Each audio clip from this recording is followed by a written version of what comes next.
Pues doy paso a la siguiente ponencia, a cargo de Lucía González, cuyo nombre es Conductas desafiantes y apoyo conductual positivo en adultos con discapacidad intelectual. Bueno.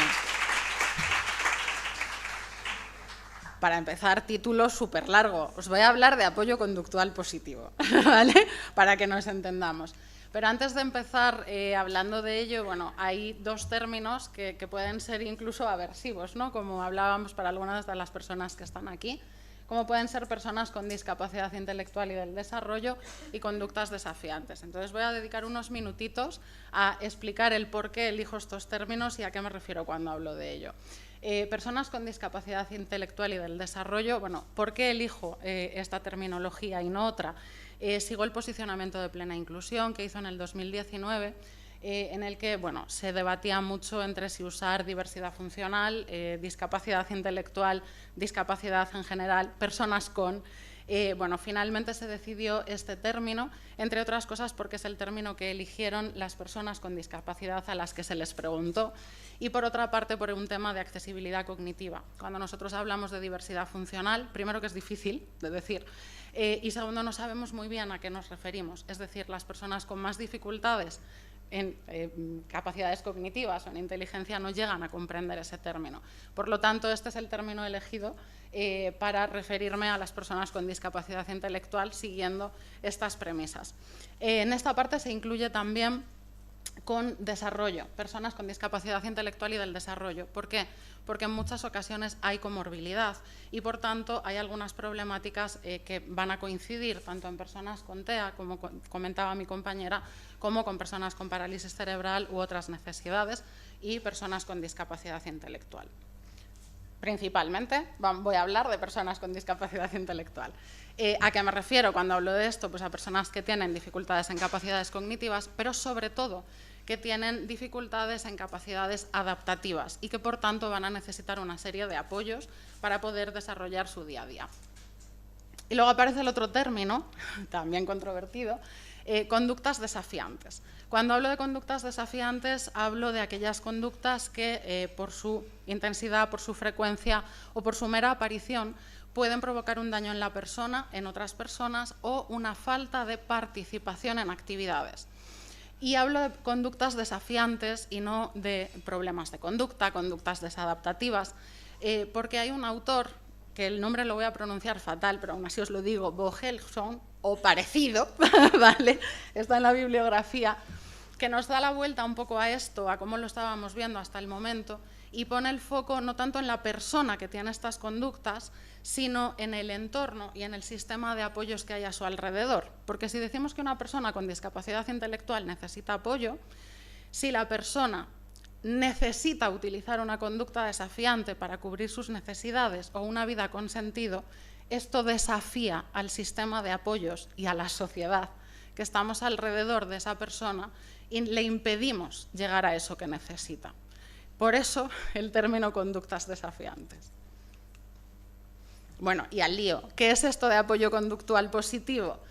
Apoyo conductual positivo se puede definir, por un lado, como una filosofía de trabajo, ¿vale? Porque, como decíamos antes que nada, las personas somos personas y las personas tenemos intereses, tenemos necesidades, tenemos metas, tenemos valores, tenemos cosas que nos gustan y que no nos gustan.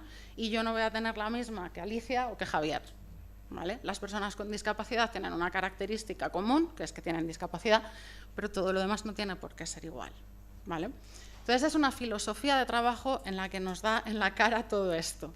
Vamos a tener en cuenta a la persona, vamos a tener en cuenta lo que es significativo para la persona. Pero además es una intervención multicomponente que, como veremos más adelante, va a desarrollar distintas fases, distintas técnicas, distintas herramientas para poder no solo, ya paso a la siguiente, combatir las conductas desafiantes, sino sobre todo conseguir mejorar la calidad de vida de las personas a las que atendemos. De hecho, está más grande mejorar la calidad de vida porque este es el objetivo principal. El otro viene secundario. Si una persona tiene una vida con sentido, la vida que desea, está haciendo por tener esa vida, no va a necesitar desarrollar conductas desafiantes.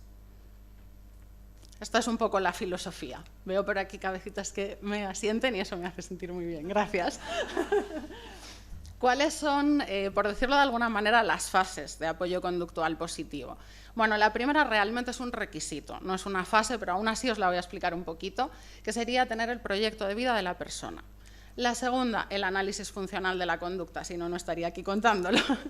Después, las estrategias de intervención, que en este caso además son de prevención. Y por último, un seguimiento. ¿Qué es el proyecto de vida? Pues esto que os contaba, ¿no? Cada uno de nosotros tenemos nuestros valores, tenemos nuestras metas y tenemos nuestro día a día planificado, de hecho, que podamos llegar a esas metas y podamos dirigirnos hacia estos valores. Quien sepa un poquito de aceptación y compromiso ya habrá captado el esquema y todo lo que estoy contando. Pues, como decíamos antes, las personas con discapacidad intelectual y del desarrollo exactamente igual. Tienen sus propios valores y no necesariamente los de su familia, ni los de sus cuidadores, ni los de la residencia en la que viven o la vivienda en la que viven. Tienen sus propios valores y hacia ellos debemos orientar su propio proyecto de vida. La única diferencia, entre comillas, es que aquí ponemos también un foco en los apoyos. Y digo entre comillas porque al final todos en nuestro día a día necesitamos apoyos. Los hay profesionales, los hay comunitarios y los hay personales y familiares. Una vez que tenemos el proyecto de vida de la persona, que como decía es el requisito indispensable para poder trabajar todo lo demás, empezamos ya a ver ese análisis funcional de esas conductas desafiantes. En este análisis funcional, en este caso en apoyo conductual positivo, se hace habitualmente con el VIVAT, que es una entrevista breve también muy entre comillas, en la que es una entrevista grupal que se realiza con toda la red de apoyo de la persona y con la propia persona, y donde se ven cuándo aparece la persona, con quién, en qué contextos y para qué sirve. Y dónde están esos refuerzos, esos consecuentes de esas conductas desafiantes, para así poder cambiarlos con las estrategias de intervención. Las estrategias de intervención se dividen en prevención primaria, que sería ese momento en el que ni está la conducta desafiante ni se la espera, ¿vale? Estamos en la línea base de lo normal y podemos ir adaptando ambientes, como sería, por ejemplo, bajar el ruido o la luz de un supermercado para que las personas con TEA puedan ir sin molestias, y que la persona realice actividades y aprenda habilidades que sean significativas para ella. Tendríamos después la prevención secundaria, que ahí ya sí que es cuando se la espera. Empezamos a ver los primeros síntomas de esa conducta. Bueno, ahora mismo, pues yo estoy moviendo mucho las manos porque estoy nerviosa, ¿vale? En una persona con dificultades de regulación, ahí nos daría una pistita de que igual tenemos que meter algo de relajación, salir, no os preocupéis que yo no me voy, que sigo hablando. ¿Vale? Y por último tenemos las estrategias reactivas. Estas son el último recurso y estas son cuando la conducta desafiante existe. Javier hablaba de ellas, el evitar el daño, ¿vale? Pero sí que es verdad que desde apoyo conductual positivo aquí se tiene muy en cuenta después hacer el debriefing, es decir, evitamos el daño, a veces tenemos que contener, a veces tenemos que separar del resto para que no haya un daño, pero después tenemos que trabajar sobre eso para que no haya un trauma, porque al final estás haciendo una intervención física en muchos casos y eso puede traumatizar y traumatiza mucho. Y por último, de forma periódica se hace el seguimiento. ¿Por qué? Porque no podemos hacer un plan de apoyo conductual positivo hoy y que nos valga dentro de 10 años. Habremos cambiado nuestras metas, nuestros objetivos, nuestro día a día y habremos cambiado probablemente las conductas que desarrollamos, los aprendizajes, etcétera, etcétera, etcétera. Entonces, esto se hace de forma habitual, no sé deciros exactamente cuánto tiempo, ¿vale? Pero sí una media podría ser de unos 6 meses, ¿vale? Para que no se nos quede pasado de moda, por decirlo de alguna manera. Puntos clave, el objetivo es mejorar la calidad de vida. La importancia de la función de las conductas. Todas las conductas sirven para algo y están aquí para algo. Y tenemos que saber leer eso que nos comunican. Es una intervención integral, no vale trabajar solo con un cuidador o trabajar solo con la persona, hay que trabajar con todo el entorno. Y es muy importante que está centrada en la persona. No es de la familia, no es del equipo de intervención, es de la persona. muy, muy rápido, porque creo que ya estoy fuera de tiempo, os dejo un poquito de bibliografía. Por aquí aparece este señor innombrable. Por si alguien quiere buscar algo sobre él, yo soy capaz de decirlo. Vale, bueno, por aquí, cómo podéis contactar conmigo si queréis saber más sobre ello, también en las copyruchis de después.